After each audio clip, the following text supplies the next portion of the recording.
You ever feel like you're drowning in information, but at the same time, you're just thirsting for clarity? It's a strange feeling, right?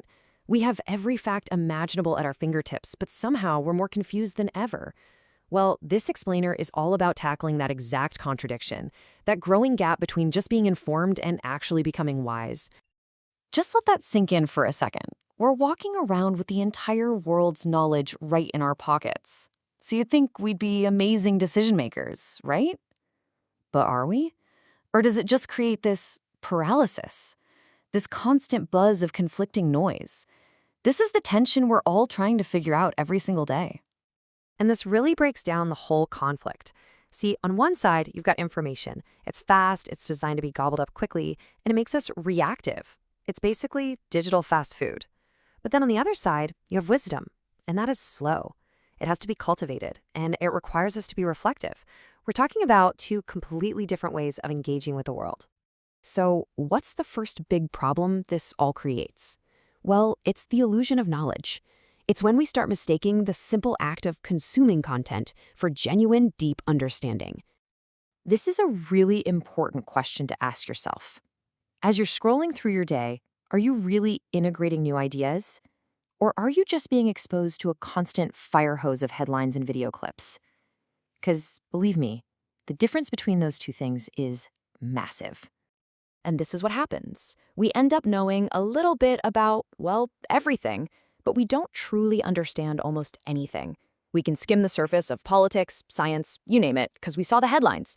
But the moment you push for any kind of real depth, the conversation just collapses. We've traded deep understanding for a giant, but incredibly shallow pool of trivia. Wow. I mean, this chart just says it all, doesn't it? Look at that first bar. Information exposure. It's huge. That's the endless feed, the notifications, all of it. Now look at the bar for deep understanding. It's tiny. It's barely there. That staggering imbalance, right there, it shapes absolutely everything about how we process the world around us. Okay, so this brings us to the second huge issue, the speed trap. See, it's not just about what we consume anymore. It's about how our habits themselves are literally trapping us and preventing any kind of deep thought. Seriously, think about it. When was the last time you read something complicated and just stopped? No opening a new tab, no checking a notification, just pure thought for a few minutes. Our whole digital world is built to make that simple pause feel completely impossible. So instead, we get caught in this loop. We scroll, we react, we repeat. Scroll, like, comment, repeat. It feels like we're engaged, right? Like we're part of the conversation. But so often, it's just a mindless reflex. A reflex we've started to mistake for actual learning. And then there's wisdom. And what does wisdom need? It needs the very things our digital habits are designed to eliminate: silence, reflection, and patience. You just can't scroll your way to wisdom. You can't multitask your way there. It demands a totally different mindset. And look, this isn't just some philosophical debate. This gap between information and wisdom, it has real and, frankly, pretty dangerous consequences for us as individuals and for all of us as a society. You see, when we're full of information but we lack wisdom, our minds get vulnerable. We become way more easily manipulated by things designed for a quick emotional hit. We get outraged or excited without ever seeing the full picture. And maybe the worst part, we get overconfident. We start mistaking our headline knowledge for deep expertise. So, what's the solution?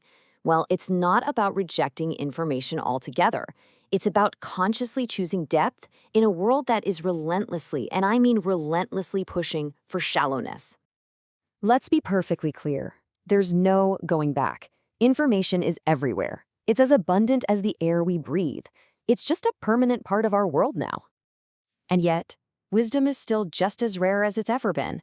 It can't be downloaded. An algorithm can't just deliver it to you. It still requires personal effort, that choice to slow down, to reflect, and to build understanding, piece by deliberate piece. So we'll leave you with this thought to chew on. Information will always find you. That's the easy part.